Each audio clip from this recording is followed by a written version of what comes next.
Hey, hello everybody. Welcome to Facebook Live with Mel Rapozo. Today's Wednesday, May 15th. Gosh, this time keeps flying by. Anyway, thank you all for joining us today here. And for all of you that, hey, Christy, aloha, Alfred, thank you. Thank you for joining us. Got a lot of things to talk about today. Eric and Clayton, Larry, aloha, you guys. Awesome. If you guys can hear me, type a 1 please in the box so I know you guys can hear me and I know you guys can see me because I can. I wish I could see you. Steve, Julie, Johnny, and May Rita, Millicent, Richard. Aloha, everybody. Awesome. Thank you guys for joining us today. We're just gonna start off real quick. We do this every Wednesday from 4:30 to from 5:30 to 6:30. Hey, Angela, Patsy, and Kayla, the princess. Rick, my cousin from Oahu, and John Baroni from San Diego. I saw the picture of that Indian motorcycle, brother. I almost sent you a message asking you how much it would cost for ship that bad boy to Kauai. That's a beautiful bike. Andrew Nash, aloha. How you guys doing? You dressed nicely today. Yeah, somebody made a comment about me wearing a t-shirt and it's sloppy and that I should, wear a shirt. So my wife dresses me. Hey, cousin, mom, and I, Auntie Nana, thank you for being on here. I think you're going to enjoy the show today. Angie, Dexter, Carol, Robert, Bitos, Gandia. How you guys doing, everybody? I hope you guys having a great Wednesday afternoon. This heat was too much the last couple of days. I thought I was going to melt. We got the trades back here on Kauai. I don't know about Honolulu, but it was a little more comfortable today. Hey, Susie and Dave, thank you guys. Hey, Carol. Thank you guys for joining us today. Anyway, we do this every Wednesday, 5:30 to 6:30. And then I got a YouTube channel, Mel Rapozo. Just go to YouTube and punch in Mel Rapozo. And don't forget to subscribe so we can notify you whenever. And if you hit the bell next to the subscribe button, then every time I post a video, you'll get notified. So anyway, hey, Chanel and Pat Victorino. I got a funny story. Hey, Melanie and a funny story. If you saw it on Facebook, today I went up to Kapaa High School. I was honored to be asked to judge their senior projects. And hey, Paul, and as I was walking onto the campus, this young girl comes up and says, "Hey, are you Ron Wiley?" I said, "Why would you say I was Ron Wiley?" She said, "Because you're Ron Wiley." So I said, "Well, I'm Ron Wiley, that's why." And I kept on walking, and I was so cute. So I posted a little thing on Facebook about that. Hey, Tumua and Joe Carrillo, Karen. Tumua, the picture of your baby you posted today, what a cutie, man. I tell you what, man, you make nice babies. Congratulations on the new one. And this looks like a happy baby. So good job. So anyway, that was pretty cool. Congratulations to all the students out there at Kapaa High, the seniors, man. We had quite a few of us judging, and there was quite a few projects that we had to review. But for 4 hours, man, I sat there and just listened to students. What an impression they made on me. They were so awesome. Hey, Brenda, Helene, Robert, and Jody, and Shah Ali Ahmad. Gosh, I don't know where you're at, Shah, but thank you for joining us. But yeah, I was just so impressed with the teachers out there doing a heck of a job with the students, their depth of knowledge in subjects, all kinds of subjects. Hey, Sherian, and it was just fabulous. It was just amazing. That's what I figured. Look at my phone. This, I don't know if you guys get this problem with Siri. Just for no reason, she's responding like she must have thought I was calling her. I wasn't calling her. Hey, Pris, Leona, and John Shadrin. Aloha, brother. Sunny, how you doing? I'm in India. The Shah is in India. Gosh, you get the prize for the person furthest away. Enjoy. Aloha, you guys. Aloha. So yeah, man, I just thought it was cool. Those guys, completely so happy because there's a requirement at Kapaa High School. I don't think they do it at Kauai or Waimea. In fact, that's what I was told. Hey, Keith. So I'm impressed. Very happy. That was the first time I got invited to judge, and I definitely hope to get invited back because that's to see these kids develop. I mean, they talk schizophrenia, child family abuse, drugs, opioid abuse. They just went and the research that they did, and coming up with these presentations that everything is digital. They had a digital portfolio that had their personal statement, resume. Nowadays, I mean, I just definitely at a high level. And I can only imagine when they submit their digital portfolio, when they apply for a job and they ask for a resume and they send this digital file that has everything about them. Hey, Dave, was just so impressive. Also, congratulations to Wyoming High School baseball. Got to the big show right there at Vidina Stadium against St. Francis, I believe, and they fell a little short. But, the coach, Chad Delanoza, first year head coach, did a heck of a job. And, I watched the post-game interviews. Chad, class act. The kids, class act. I've known Chad for a very long time, and he was a the girls volleyball coach out there, and this year transitioned over to baseball. What a job. Cannot wait to see him next year to take a new coach taking that team to the distance they went. I know there's a lot of accomplishments in sports. If you guys know of any, hey, Ed, thank you for joining us. Please feel free to put them in the chat box. I don't want to miss anybody, but, these are just the ones that I had personal knowledge of. As you know, I don't read the newspaper unless someone texts me or emails me that someone's talking crap about me. Otherwise, I don't read the paper. Just if you know of any accomplishments, individual team accomplishments here in Kauai. Hey, Harado. Hey, Laurie. Good evening, Ed. Feel free to just punch him in the chat box so everybody can see. Also, if you promote your business or whatever you do, feel free, man. Put them on the chat box. Let everybody see. Okay, so I had a whole list of things, as you can see, that I wanted to talk about today. But as you know, today on the hey, Stacy Castillo Sepulveda, aloha. We had some discussion online about the homeless situation, and I told everybody, and we're going to discuss that today because, and I don't know if I'll get to everything, but I did want to talk about the homeless situation here. Hey, Ed. Aloha, Ed. Thanks for joining us. It's just one of the things that I think we as a community, we as a government, both local, state, and federal government got to get a handle on. And everybody's talking about it. Hey, Matt and Mahina, everybody's talking about it and making all kinds of promises. But we have yet to see anything, in my opinion, anything being done. And this really focuses more at the state level. But yet the county can do their part as well. Hey, Randy. And I guess the question is, we hear during the campaign season, we heard the state legislators and the governor candidates all talk about the homeless situation, and we gotta do something about the homeless situation. And yet, I haven't seen any tangible items or activities being done. I just haven't. And where is the help that was promised? Where's all that money that was promised?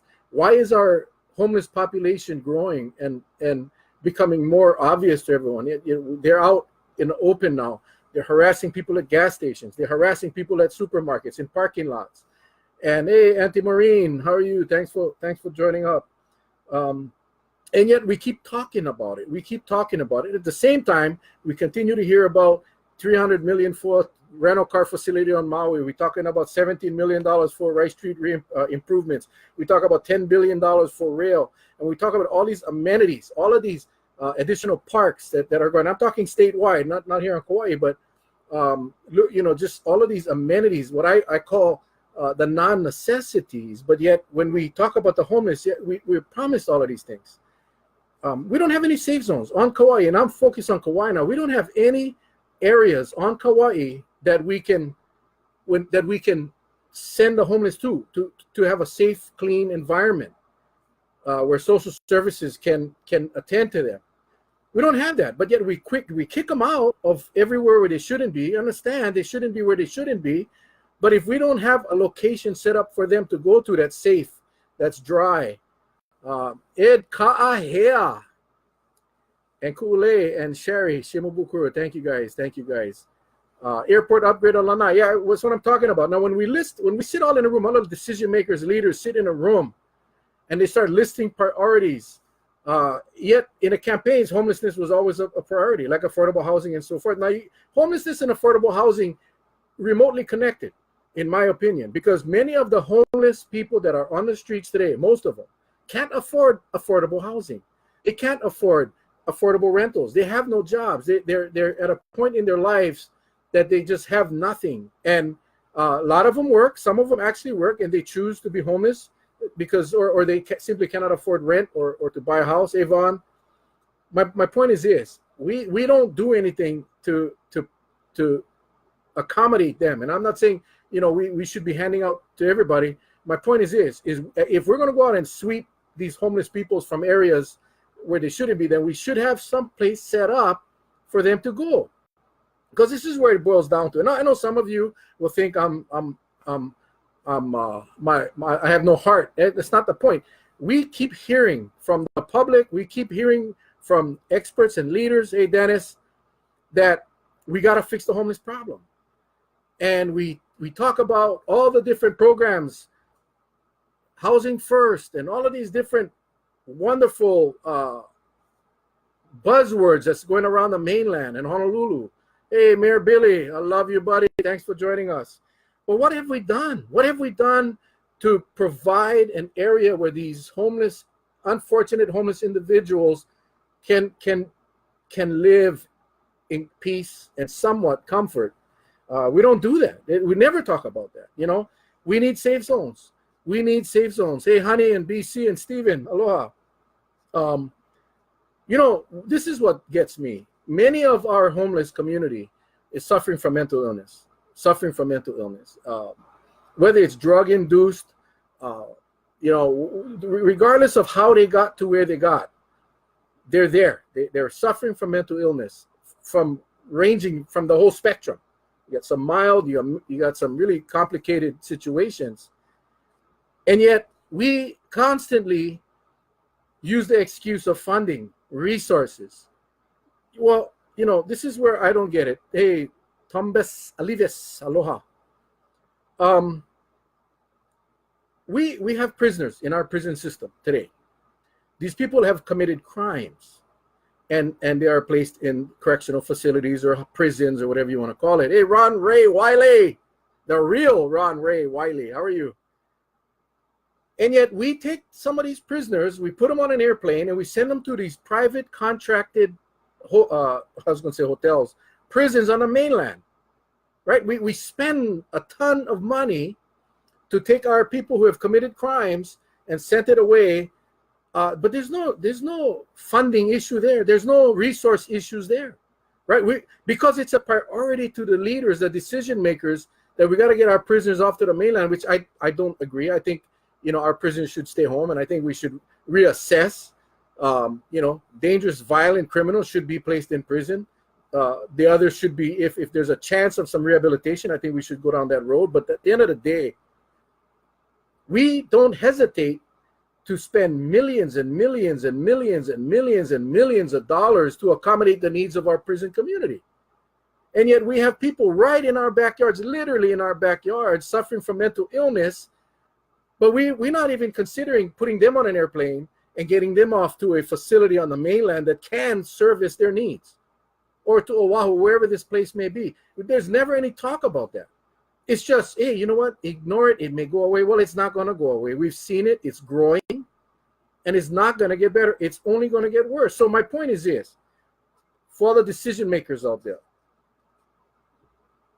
the solution is really simple. You got legitimate homeless people. We got to try to work with them and get them in housing. Those people have got, we got built up. I mean, there's so many variables here, the economy, jobs, and so forth. When you're looking at $3,000 rent, you got to get a first month's deposit, $6,000. Who the hell can afford that? Much less one homeless person that don't have a job. I mean, really. So to even think in all these mainland programs, oh yeah, we're going to bring all these, we're going to build up these housing. These guys not going to be able to get in. So we must provide, hey, Thomas, we need to make these services available to the homeless people. Now, my point is, if we have a community, a segment of the homeless community is suffering from mental illness, and we don't have the resources here on Kauai, and we just ignore them, and we just let them go, and just no look. When you're driving past them, just no look. That's not the avenue for success.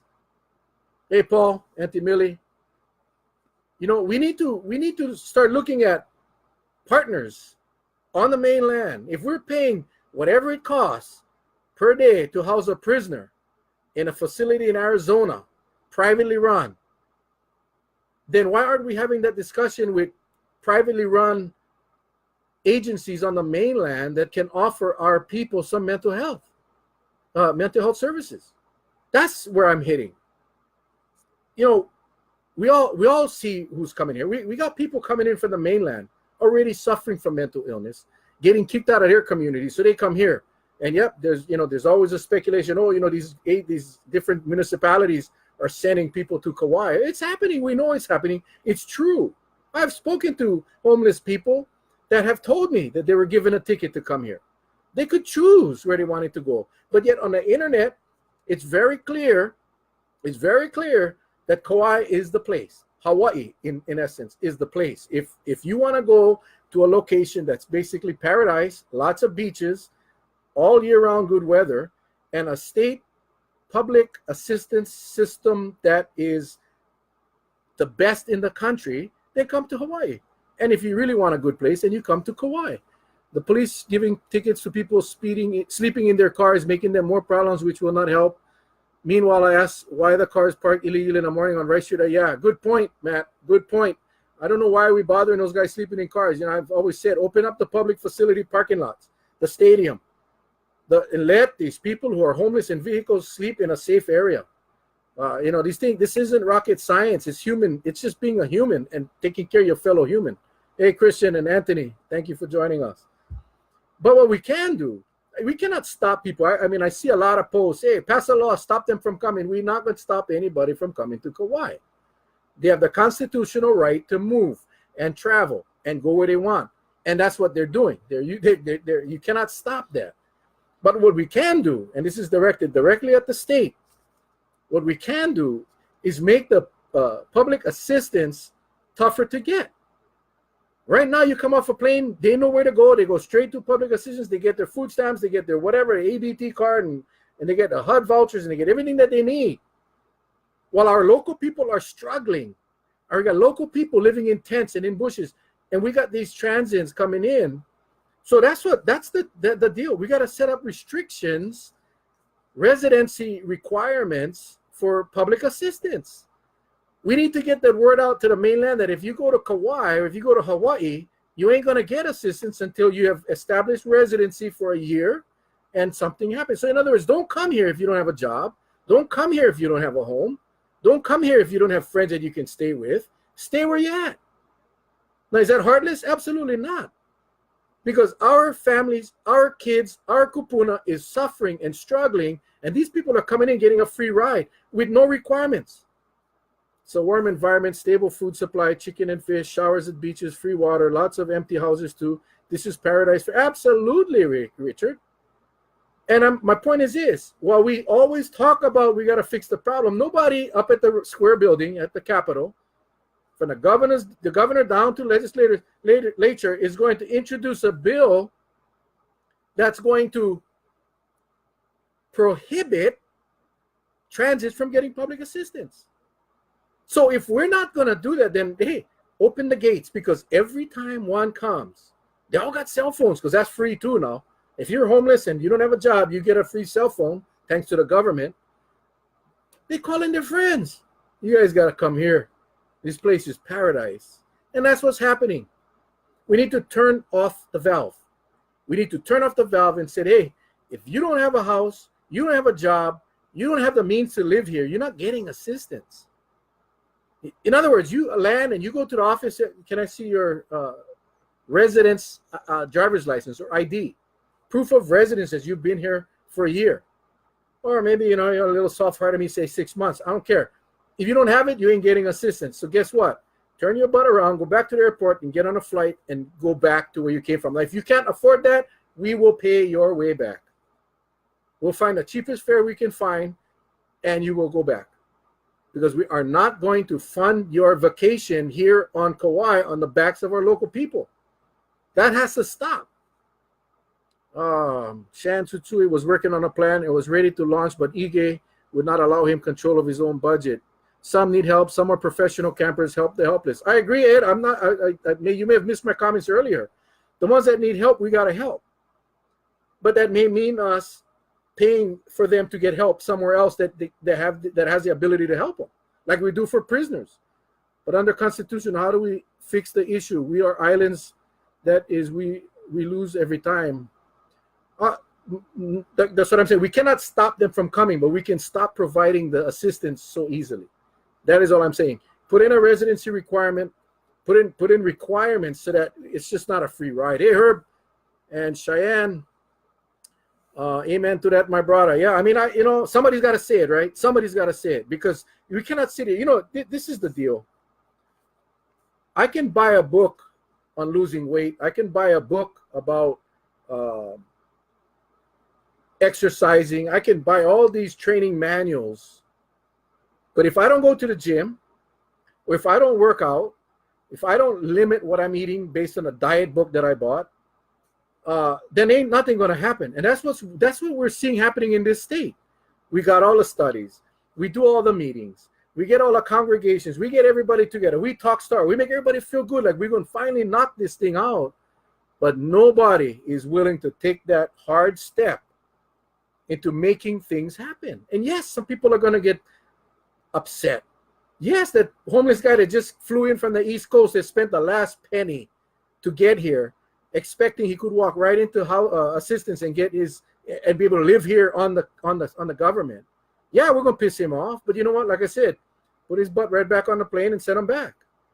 Send him back. That it bothers me when we get our local people that's sleeping in bushes or in cars or in vacant buildings, behind buildings, and being labeled as criminals and bad guys, and we can't do anything about them. But yet these guys come off the plane and we just handing them out. Man, here you go. Enjoy your stay. I hope you can find a job. If you need help, come back, see us. Here's some agencies that are willing to help you. And when the local family goes in, hey, sorry, you make too much money.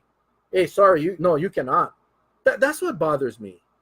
And until we make that decision that we're going to take a hard stand, then don't expect this thing to go away. And honey, you're right. Some of our homeless community here is receiving Social Security. That is not enough to survive, and they're supplementing that with our state assistance. And yeah, I mean, if they can survive on Social Security, God bless them. Again, then you go back to my first solution, right? You got to provide them a safe place to stay and to live, or offer them a ticket to go back to where they want to go. And if anyone else has a better suggestion, type it in the box. Type it in the box, because like I said, everybody talks about it. We all have the manuals, but we're just not going into the gym. We just tutu wahini getting taxed out of the house. But that's again, you see the Honolulu now, right? Mayor Caldwell, 3 new taxes he proposed to fund the rail, because the federal government said, hey, you know what? Enough of the games, Honolulu. You guys better start raising your own money, and it's a lot of money, or we're just not going to give you.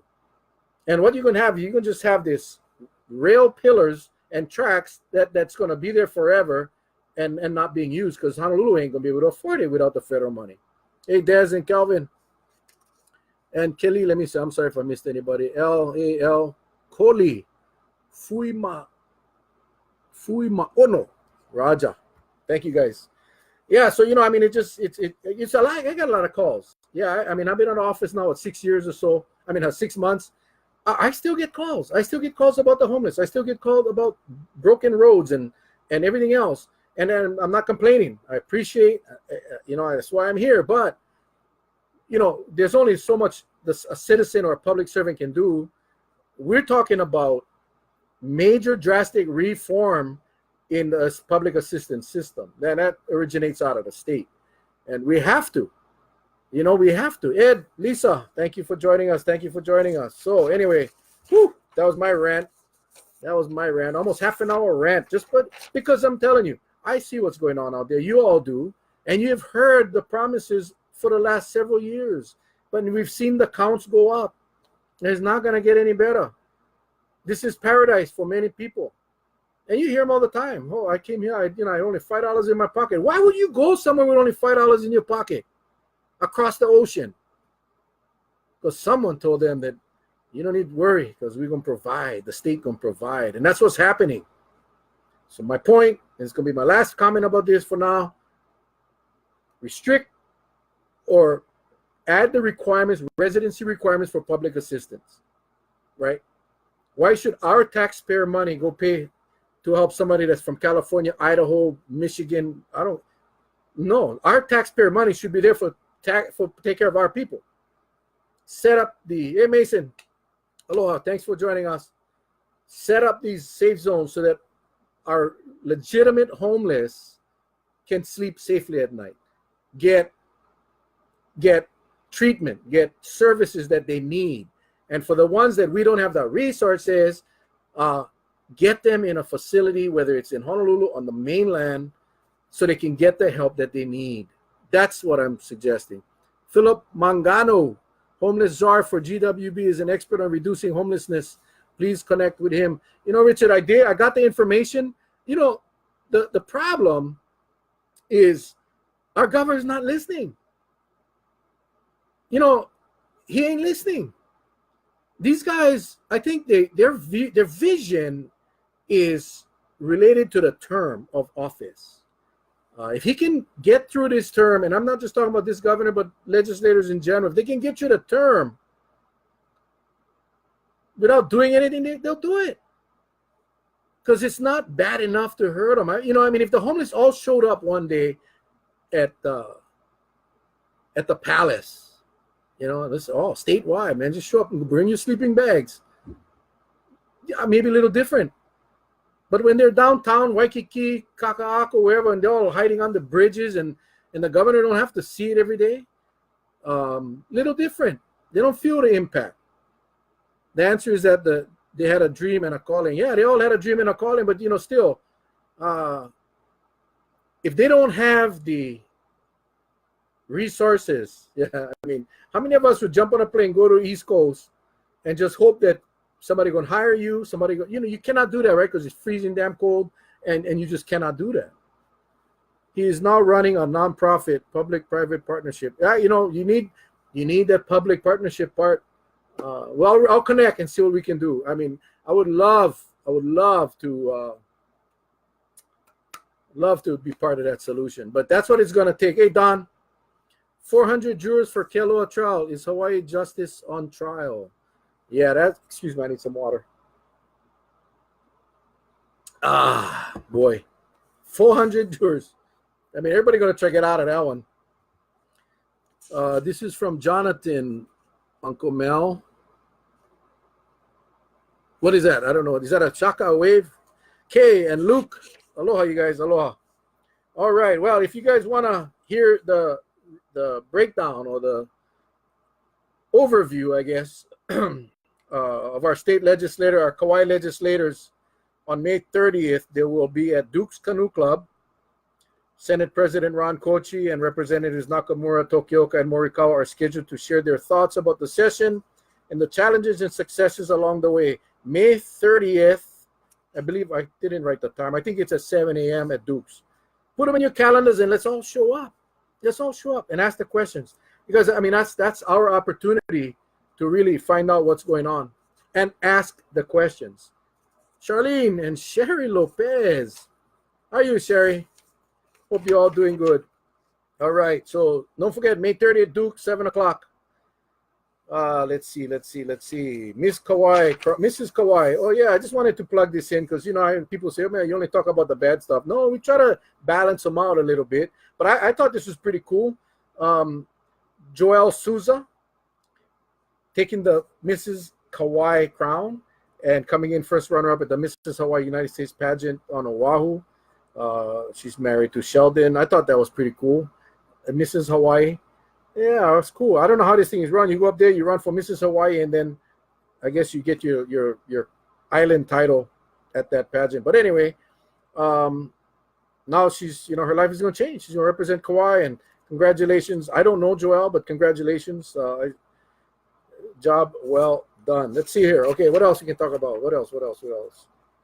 Oh yeah, I did want to follow up on the Honolulu mayor raising. This is my concern, and I think they already kicked out the trash pickup fee. I think the council kicked that out, but the mayor is proposing increases property taxes on hotels and expensive homes. And I think when you start looking at, yeah, sure, let's just tax the rich, and I ain't rich, so. But my problem is, it's like when you start going to the property tax, and it becomes easier and easier and easier. At what point do we start looking at ourselves and say, wait, why don't we try to reduce spending and let's try to cut some expenses rather than just go to the property tax well? I think that is where I am very disappointed. But you got to understand, if the feds pull out of the rail deal, we are all going to feel it. Mark my word. Hey, Brad, Kippy, we're all going to feel it. The city and county of Honolulu cannot afford to fund that project with just city and county tax funds. Without that federal money, we are going to all pay the price. Hey, Mike, good job today, buddy. I was just talking about it earlier. I was so impressed with that senior projects. Thanks for helping out. But we are all going to feel the pinch, whether it's going to be with GET, TAT, or income tax, fuel fees, vehicle weight tax, whatever it is. They're going to have to come up with something to fund that project. So we all better be paying attention. Yeah, what they're doing on Oahu, yeah, for right now, they're just trying to satisfy the federal government's requirement. But if the federal government does not fund the project, our state is going to have to pick up the tab. Our state is going to have to pick up the tab. So keep an eye out for that. The other good news, UH proposes tuition freeze for undergraduates for 3 years. About time, So for the undergraduates, they want to freeze the tuitions for 3 years, and they want to cut the tuition rates for the graduate programs. The UH president, I forget his name, but anyway, he's making a proposal to the Board of Regents, and I hope that they approve that. I think it's about time our kids have a chance to attend our university without breaking the bank. Tuition's getting kind of high, even at UH. So I was very pleased to see that in the Star Advertiser, and I'm hoping that the Board of Regents, if they haven't already, I hope they approve that, and at least there'll be some stability. Hey, Anthony and Jim, there will be some stability in the university tuition system. So we're hoping that thing will go through. Let's see what else we had here. Hey, if you guys want to talk about anything, UPW, we're not sure what you want to talk about, Ed. UPW, United Public Workers. I think there's a delay in the comments and when I'm talking, so I apologize because you guys might be ahead of or behind or ahead or whatever it may be. I just got to go back and look at the comments every so often here. Do you have a link for this person? Oh, I think they just put the link. Aloha, everybody. Here we go. Cutting spending. Never happened. UPW HGA will vote a person out. HGA runs the county and the state. Well, I think, I think to some extent you're right. But I think if you saw some of the council members that got elected this time were not endorsed, I think the power of the union is not as strong as it used to be. But I do agree that that's one obstacle that we gotta face. But again, somebody's got to make that decision. Somebody's got to, and the best way to make this happen is for us, the voters, the constituents, to get behind the candidates to do what we want them to do. There's a hell of a lot more voters in this state and in the county than there are union members. Now, I mean, no disrespect to the unions, but I think there comes a point, and HGA and UPW have been on the receiving end of very low increases. So I don't blame them. They are trying to protect what they have. Their increases, if you look, this is interesting. This is something that I discovered quite early in my council career. All of the unions that represent employees that are paid by the state, get the small raises, 2%, 1%. They get the little. The unions that are paid by the counties, which is the police and the fire, get the big ones. You guys ever notice that? See, the state's not stupid. They negotiate, hey, Chantel, they negotiate with the unions to their benefit, not to the county's benefit. See, if the police and the fire were paid by the state, I think we would see a little different negotiation at their table. But UPW, HGA, they get the little small raises, and yet their salaries are typically the smaller salaries. So, yeah, go figure that out. We have a good council, people stuck in a bureaucratic world. Yeah. The tax system and expenditure system has no nexus. How much do you know? How much do you know how to tax if you don't know how much to spend? Well, this is the key. This is the key. Our charter says we determine how much it costs to run the government, and then you set the tax rate based on the revenue that you need. We don't do it that way. And I've made this challenge. The county attorney ruled that I was wrong. I don't think this is years ago. I think I'm right. I think it's clear. Hey, Dad, all the way from Seattle. Laurie and Marlene, thank you. I am an HGA retiree, and the step movements are only 3% every 2 years. Yeah, I mean, I know. Anyway, so the charter is very clear. You basically set the budget of what you need, and then you set your tax rate based on the money that you need. So the council's job is to scrutinize the mayor's budget to make sure that he's not over budgeting irresponsibly. And then you take the percentage of each tax bracket. So residential should pay, or homestead should pay 14% of the total budget. Commercial should be paying 18%, ag, whatever. And when you set those percentages, after that, you're just doing division. Total budget divided by 18%, that is going to be picked up by the residential category. The commercial will pick up whatever the percentage is designated. That's how it's supposed to be done. Hey, Francis and Wes, the way it's done is we take last year's budget and we work off of that. And we build our county to the new budget. Because you remember, even though we don't raise our tax rate, your tax bills went up just because of assessments. So you are getting an increased tax.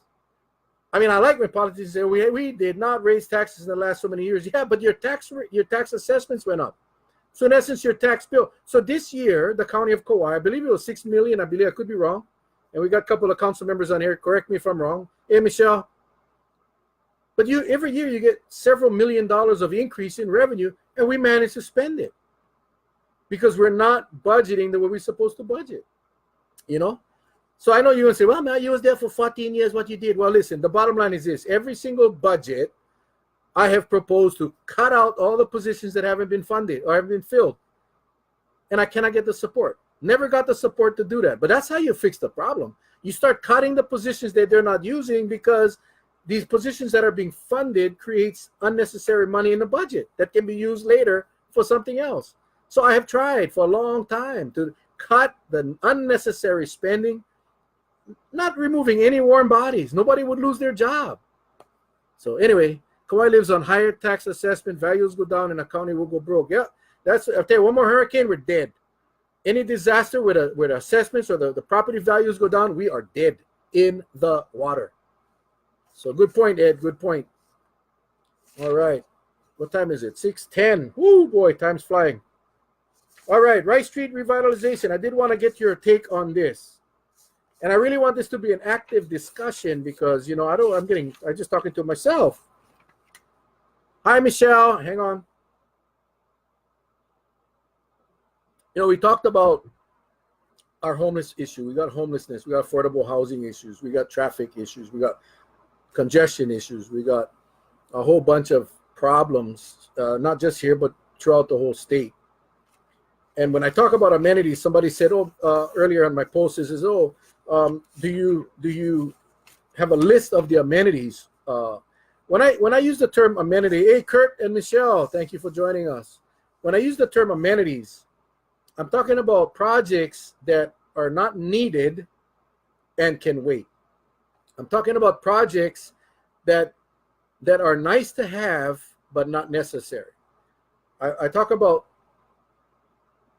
you know, we spent a lot of time earlier about the homeless, and I would think that's a priority. I would think that is a huge priority, because it is now becoming a public health and safety. Not that it was always a public health and safety issue, but it's now becoming more apparent, because the more homeless, the more different types of homeless, then you're going to see the interaction with the general public. Then you're going to see and hear the stories about these people that are carjacking and attempting to rip people off, breaking into homes and cars, and we're starting to see more of that. Everybody blame the cops. Well, I mean, how much can the cops do? It's not the cops' fault. We only have 10 cops on the island patrolling at any given time. The problem is, the more homeless, desperate people we get, you're going to see a rise in crime. So wouldn't you think that should rise at a level of very high priority? So my point is, as we assess projects, as we assess programs, that we need to start looking at the priorities and funneling the money to those priority items. So I understand that Rice Street was a Tiger grant. I understand that it's one of the most competitive grants in the country. I understand that the chances for our county to get that grant was slim to none. I understand all of that. But I think what the people don't realize is the amount of resources we had to hire consultants, the amount of energy, the amount of county personnel time, work time, that was spent to secure that grant on a project, in my opinion, is not a priority. I know I was the only one. The last vote we took on Tiger Grant, I voted against it. I got some hate mail. I got some hate calls. I got some hate texts. But the same people that texted me that they were pissed off because I voted against it are the same people that's grumbling about the homeless problem and about the affordable housing problem. You cannot have your cake and eat it too. You see what I'm saying? So I guess my point is this. When we start prioritizing the next 5 years for this county, and you set the priorities, do you fix the roof first or you buy the swimming pool? We bought the swimming pool without fixing the roof. And that is, I think, just a huge problem, that we will not get to the root of these priority issues if we keep focusing our time and our energy and our resources on these projects that are not what we need right now. Rice Street, $17 million is a gift to property owners who, for the most part, let their property decay. A big fat gift. All other towns fix on the back of the people. Yeah, I mean, Rice Street was chosen. I mean, I think I probably would have had a better chance of supporting this project if it was Kapaa Town or Hanapepe Town, where there is activity, and yet it's unsafe, but yet the economic. See, the Tiger Grant is not a traffic grant. It is not a traffic grant. It's an economic development grant. And the emphasis or the whole purpose was, if we improve Rice Street, businesses will come. I just don't think that's true, but I'm not an economist. I'm not a planner. I'm not none of that, but I just, I speak from, hey, Myra, just my experience and talking to business owners on Kauai that said, I would never go on Rice Street. The action is out at Kukui Grove and out at by Safeway now. So anyway, $17 million. And you guys all seen the construction. I just wanted to go over this from a press release from the county. They're in phase 1 between Haleko and Kalena. And then they're going to go to phase 1B, which is Rice Street between Kalena and Ho'olako. And then 1C is between Ho'olako to Kalena on the other direction. And then 1D is Kalena to Haleko going west. Construction continues for the Civic Center to Convention Hall, shared use path, and Aiva Street between Hardy and Rice. You all see that major construction. That's going to be our new transportation hub. Again, is that something that we needed? Yeah, that's up to you to decide. Next week, work completed. Work completed this week included sidewalk survey and saw cut the south side of Rice Street between Haleco and Ivalu. Work next week will include sidewalk demolition and construction on the south side of Rice Street between Haleco and Eiva. Revitalization construction activities will include demolition and grading for new concrete curb and gutter, sidewalks, parking, and driveway paving, installation of drainage structures and improvements, installation of concrete curb and gutter and sidewalks, parking and driveway paving, installation of bus shelters, rectangular, flashing beacons, traffic signals, landscaping and site furnishings, asphalt paving, and restriping. Now, we all know that they're going to go from, they hope, they're going to go from 4 lanes to 2 with a median turning lane. We all know that they're going to redo all the sidewalks. The sidewalks work perfectly fine right now, but they're going to redo all the sidewalks. They're going to have medians. They're going to have bike lanes. They're going to have pedestrian lanes. They're trying to make Rice Street a pedestrian, bicycle-friendly street, which is fine. My problem is, right now, how many people do you see biking on Rice Street? And don't tell me that because it's not safe, because it is. Rice Street is you got huge sidewalks. If you look at the Hardy Street improvements, you look at the maintenance requirement on Hardy Street because they planted those weeds, I call it weeds, that require really, really high maintenance.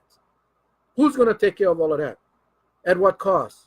The 17 million is construction. Now, I will tell you, and again, mark my word, today, May 15th, 6:16 p.m., Mel Rapozo said, the cost of the Rice Street project is going to exceed 17 million. We see it on every single government project. And you know who's going to pay for that? You and me. You and me. For what? For a project that's going to revitalize a street that accommodates a few businesses. The density was doubled from R20 to R40. So those property owners on Rice Street now have double the density. So are we going to see affordable housing? I mean, I guess my whole, let's just get back to the problem that I have. It's not about the project. We should have utilized those county resources, the consulting resources, our man hours and woman hours on projects that we really needed, the people really needed, which would be safer roads, traffic congestion, parks, things that we need, the homeless, affordable housing. Now, you'll hear, well, this grant can only be used for that project. Listen, take a step before that. Why go for a grant on a project that is not a necessity? That is where I'm at. I don't want to hear, yeah, Mel, you don't understand. We can only use those funds for that project. No, because we applied for that project. My question is, why did we apply for that project, knowing very well that we had housing issues, homeless issues, traffic issues, congestion issues? That's my problem. You know, we spent a lot of money. And I'm not going to even put the figure because I forget what it is. But it's 6 figures to hire consultants to help us put the grant application together. Consultants, lobbyists. Yeah, we won a very competitive grant. And I had a great job by the team that did the application. So don't get me wrong. They did a great job. But is that what we needed? Is there a better way to use $17 million for the people of Kauai? That's all I'm saying. Okay, any updates on the auditor position? No updates. I have not heard a peep from Mr. Paracini. Don't know. I haven't heard a thing. And unfortunately, I'm not privy to I don't have his sources. Paracini apparently got a direct link to executive session. I don't have that link, so I don't know. I sit and wait and see what happens. For make it nicer for the homeless. Yeah, good. 6 months work from planners, many hours. Oh yeah, it took years. That I don't know when that grant application started, but I know that it cost a lot of money, and I know it took a lot of time. And again, it's when all is said and done, the final cost of that project is going to exceed 17 million. The maintenance, it's going to be like the rail. Yeah, so you got all this federal money for build them. Who will maintain them? Who will pay to maintain the rail? They don't even know how they're going to fund that yet. But, you get to that point of no return, right? You cross the line. You cannot go back and say, oops. Well, I'll tell you right now, straight up, if I had been elected mayor, I would have canceled that Tiger Grant project. I would have canceled it. Yeah, we'll give the 15 million back to the feds. But it's going through, and we're gonna say, hey, brother, inshallah, aloha, aloha. So what else you guys like to talk about? We got about 10 more minutes. Who hired Alan P? Who's the mole? I don't know, Ed. That's the question. We are gonna find out. I did want to, last week, Halio Peel did a mother and daughter tea function. And I talked about it at the last week, and it happened, and it was a success. They're now going to do a father-son barbecue at Lidgate Beach Big Pavilion on June 25th. I know it's a long time out, but put it in your calendar. I don't have a son here, but I'm going to find me a son someplace. I'm going to find some kid that needs a dad that day, and we're going to go down there from 5:30 to 8:30. Lidgate Beach, June 25th. Some Ono barbecue cow. So again, like, who is going to bike ride on Rice Street, and where did they come from, and where are they going? Yeah, well, that's a good question. The hope is that this is going to attract businesses to come onto Rice Street, and I hope that happens. I hope that happens. I have spoken to a ton of business people over the last few years about that. And I have yet to meet one that is willing to relocate to Rice Street. Not at this time. And maybe after everything is built out and the environment and the climate changes for business, then maybe. And I hope so. And that's what everybody's banking on. I'm more of a realist. If we had $17 million or whatever, our portion is $2 million. If we had that laying in a bank that we were so flooded with cash that we didn't have to worry, then of course, let's go do it. But we're not in that financial position right now. My biggest fear is a tsunami. How can they clear all low-lying roads? So many lives will be lost. Well, Nelson, that's a good point. We talk about that all the time. I've had the discussion with the state. Our highways are we cannot evacuate people with our road network right now, with our state highway system, to get people out of danger in an event of a tsunami. A lot of people are going to die. We've made that. I've been to Congress. Ross Kagawa and myself, we've been to Congress pleading our case that we need a new federal highway inland so we can, if for no other reason but public safety. How are you going to get all of these vehicles on the road to safety on a 2-lane road that lays right along the ocean? I'll be your son. Okay, Ed, you got a date, buddy. Mark that time. Hey, Rochelle, Linda. Let me see. I got to go back, check out these comments here. I wouldn't, as a business owner. I don't need a storefront. No more parking on Rice Street for business. Well, they plan to put up some parking, I am told. So, okay, Mark, how's it going, Mark? Where the heck was I? Oh yeah. So yeah, we've been at the state and we've been up to Congress. I don't know. I probably made 5 different trips to DC, talking with our congressional delegation about the importance of having a safe evacuation route for our and not just our tourists, our locals as well. Hey, sorry. And nobody get money for us. Nobody get money. So I don't know. If we get a tsunami, hopefully we get enough warning. But if it's a Big Island earthquake, we got minutes to get everybody to safety. A lot of people are going to die. A lot of people are going to die. So I know I don't want to end on that. So let's end on a happier note. Okay, we got about 5 minutes. Aloha, my friend. What's up, Wally Rita? The world's best kachi group ever. Arvet, I know a lot of people coming on at the tail end. We do this every Wednesday, 5:30 to 6:30. Also on my YouTube channel, Mel Rapozo. Please stop by, subscribe, click the bell next to the subscribe button, and we'll we'll just keep going. You got to give me stuff to talk about. I'm running out of stuff to talk about. I said I only put half an hour content. I mean, a 1 hour content. But the scale is still broken. The scale is still broken. Beatles is talking about the scale at the weight house. I mean, the scale at the scale house at the landfill in Kekaha. And that has been broken for many, many years. I'll tell you a quick story. That went out to bid years ago. And this is kind of disgusting, but this is what happened. They put it out to bid. The bids came back. It was like $300,000 to fix. The guy that is the state rep for Hobart, the people that make that scale, emailed me and said, that is a $1,500 repair. $1,500.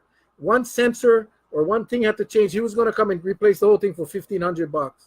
Long story short, I reported it, sent the memos, boom, came back. They pulled back the contract. But had that guy not called, we would have paid $300,000. What bothers me is this was many years ago, and the scale is still broken. So anyway, the scale is still broken. Will they find out who leaked the info in the executive session? You should make this session last 2 hours. Oh gosh, Animal Matero, you guys got to contribute. You guys got to start asking questions and talking story. Hey, Sugar, I don't know. I mean, the bottom line is who's going to come forward and admit to violating the law. I don't know if anybody will do that.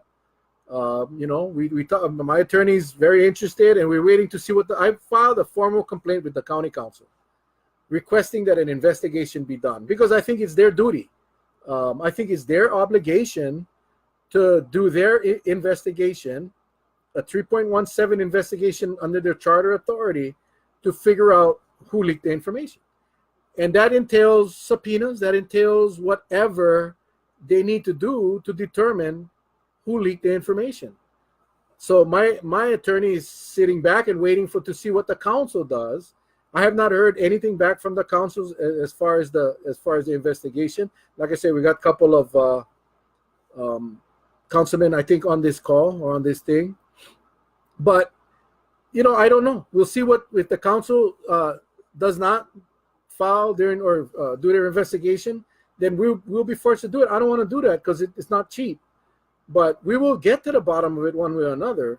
And it's my whole concern is that, who's going to want to talk in executive session if they know that there's a chance that somebody like Alan Paracini is going to get the info and going to write a story about it.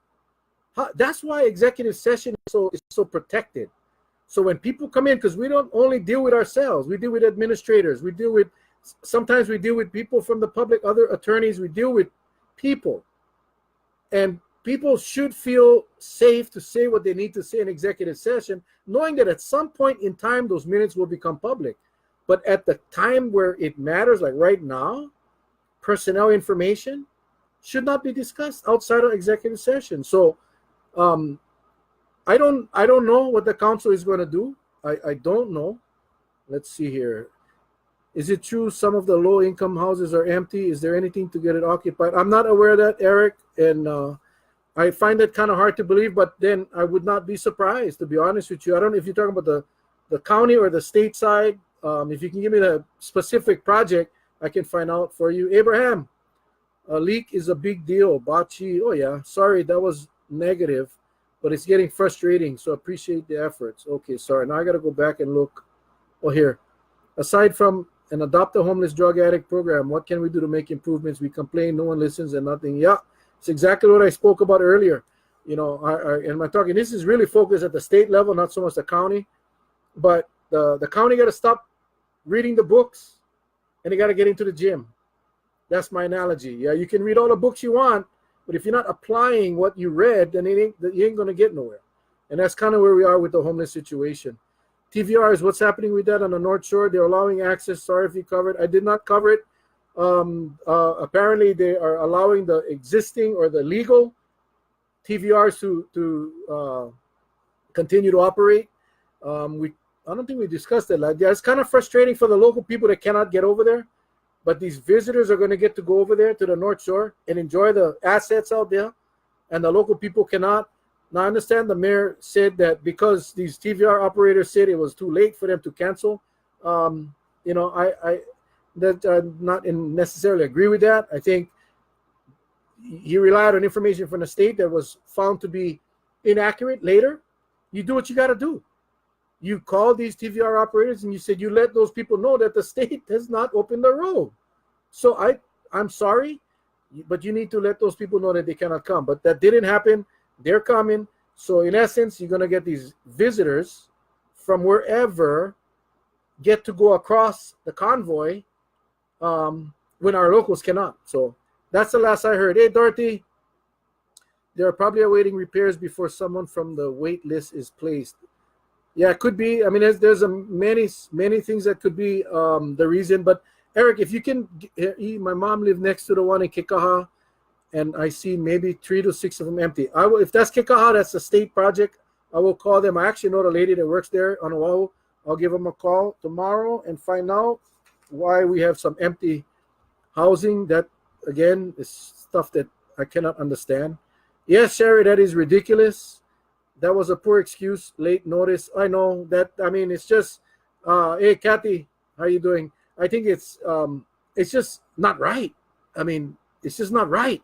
You know, when you think about, we talked about the parking lots at KA, where 70 of those slots or spaces will be for tourists, 30 gonna be for the locals. First come, first serve.